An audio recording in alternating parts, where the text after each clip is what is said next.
Asia तक जब भी ये दैत्य दिखा है, धरती कांप उठी है और अब भारत के समंदर में दिखा है 30 फीट लंबा प्रलय का दूत। क्या ये दुनिया के खत्म होने का इशारा है या फिर इस डूम्सडे फिश के पीछे का सच कुछ और ही है? नमस्कार, मैं हूं सिद्धार्थ प्रकाश। आज हम एक ऐसी खबर पर बात करने वाले हैं जिसने इंटरनेट पर सनसनी मचा दी है और लोगों के मन में एक डर पैदा कर दिया है।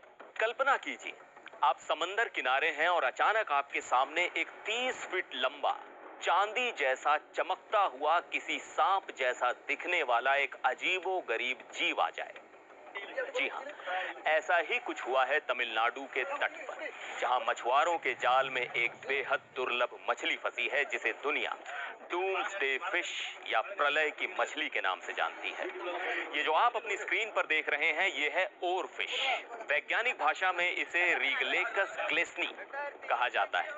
ये दुनिया की सबसे लंबी बोनी फिश में से एक है और आमतौर पर समंदर में 200 से 1000 मीटर यानी लगभग 3300 फीट की गहराई में रहती है। इसीलिए इसे देख पाना लगभग नामुमकिन होता है। लेकिन जब भी ये दिखती है तो अपने साथ लाती है कयामत की कहानियां। अब सवाल यह है कि इस बेचारी मछली को डूम्सडे फिश यानी कयामत की मछली क्यों कहा जाता है? दरअसल जापान समेत कई एशियाई देशों में सदियों पुरानी मान्यता है कि ये मछली भूकंप और सुनामी की भविष्यवाणी करती है। जापानी लोक कथाओं में इसे ryugu no tsukai यानी समुद्री देवता के महल का दूत कहा जाता है। माना जाता है कि जब धरती के नीचे टेक्टोनिक प्लेट्स में हलचल होने वाली होती है तो ये मछली उसे भांप लेती है और सतह पर आ जाती है, लोगों को चेतावनी देने। और जब से तमिलनाडु में ये मछली दिखी है, सोशल मीडिया पर तो जैसे बहस ही छिड़ गई है। लोग डर भी रहे हैं और तरह तरह की थ्योरीज भी दे रहे हैं। चलिए आपको बताते हैं कि लोग क्या कह रहे हैं। एक यूजर विभोर आनंद ने लिखा, पिछली बार इसे जापान में देखा गया था और उसके बाद सुनामी आ गई थी। एक और अकाउंट देसी कन्वर्स ने लिखा कि मुझे लगता है कि वर्ल्ड वॉर 3 जैसा कुछ बड़ा होने वाला है, भगवान हमें बचाए। एक पैरोडी अकाउंट ने तो इसे भविष्य मालिका से जोड़ते हुए लिखा कि हम एंड गेम में हैं, सुनामी जिसका जिक्र भविष्य मालिका में है या फिर वर्ल्ड वॉर 3। ऐशानी वर्मा ने भी चिंता जताते हुए कहा कि ये गहरे समंदर के जीव आमतौर पर तभी ऊपर आते हैं जब कुछ गड़बड़ होती है। एक और यूजर ने हाल ही की घटनाओं से इसे जोड़ते हुए लिखा कि देखो, अभी पिछले 1.5 महीने में इंडिया पाकिस्तान और इजराइल ईरान के बीच तनाव हुआ है। हालांकि इसी यूजर ने एक बहुत काम की बात भी लिखी, correlation does not imply causation, मतलब दो घटनाओं का एक साथ होने का मतलब ये नहीं कि एक की वजह से दूसरी हुई हो। और यहीं से शुरू होता है विज्ञान का एंगल।